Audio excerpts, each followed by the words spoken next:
আসসালামু আলাইকুম আমার ভাই ও বোনেরা, আজকে আমি তোমাদেরকে ভেজিটেবল নুডলস রান্না করে দেখাবো। টমেটো নিয়েছি, কাঁচা টমেটো এভাবে আমি কেটে নিয়েছি, কাঁচা মরিচ, কিউব করা কিছু পেঁয়াজ, এখানে আছে শসা চিকন করে কেটে নিয়েছি, ধনিয়া পাতা, 2টা ডিম নিয়েছি, এখানে চিকেন আছে 250 গ্রামের মতো ছোট ছোট পিস করে নিয়েছি, এখানে নিয়েছি ফুলকপি আর আলু। আমি এখানে 3 প্যাকেট ম্যাগি নুডলস নিয়েছি। অন্য নুডলস দিয়েও এভাবে রান্না করা যায়। আমি মাংসটা একটু ম্যারিনেট করে নিব। আধা টেবিল চামচের মতো গোলমরিচ, 1 টেবিল চামচের মতো আদা বাটা, সামান্য একটু লবণ দিয়ে দেব। আমার মাংসটা ম্যারিনেট করা হয়ে গেছে।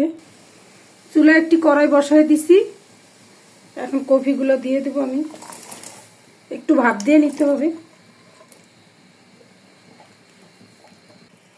আমার সবজিগুলো ভাপানো হয়ে গেছে, আমি এখন সেঁকে নেব। নুডলস রান্না করার জন্য চুলায় একটি কড়াই বসাই দিয়েছি, কড়াই গরম হয়ে গেছে, আমি তেল দিয়ে দেব, পেঁয়াজ দিয়ে দেব,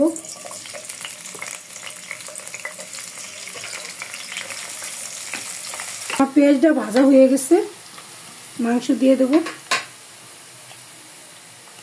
বিসমিল্লাহ।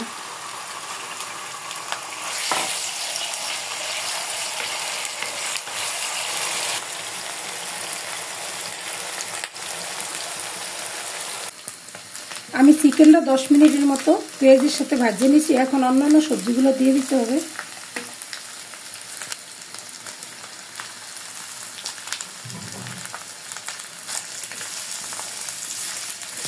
একটু লবণ দিতে হবে, টমেটো, কাঁচামরিচ,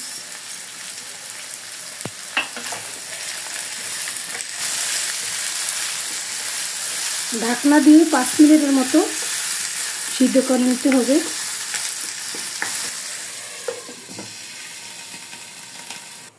নুডলসগুলো সিদ্ধ করে নেব। আমার নুডলস সিদ্ধ হয়ে গেছে, পানি ঝরায় নেব।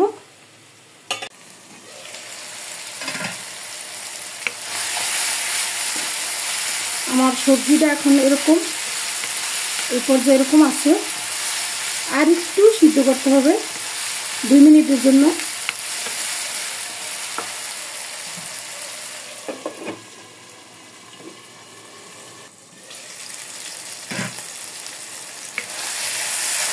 কাঁচা টমেটো, কিউব করা পেঁয়াজ,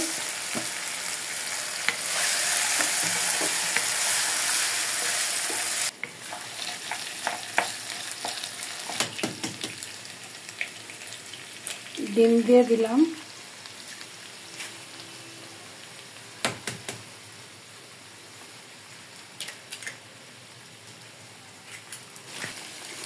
ডিমগুলো একটু ভাজে নিতে হইব এইভাবে।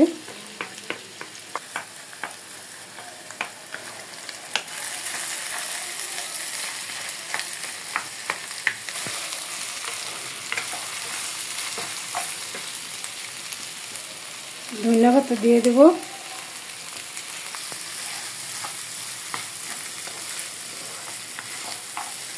নুডলসগুলো দিয়ে দেব,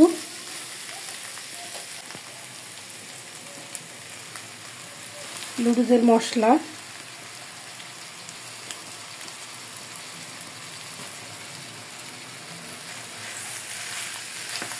ভালোভাবে একটু মিক্স করে দেব। এইভাবে বাসা মেহমান আসলে রান্না করে খাওয়াবেন, অনেক মজা হয়। একবার ট্রাই করবেন, শুধু একবার।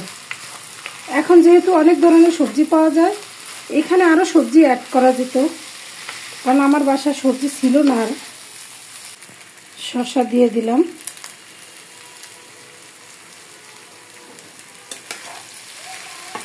শসাটা সালাদের কাজ করে, সবার লাস্টে দিলাম এই জন্য।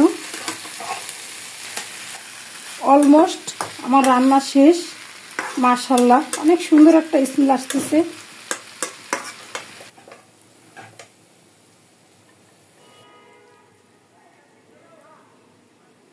দেখো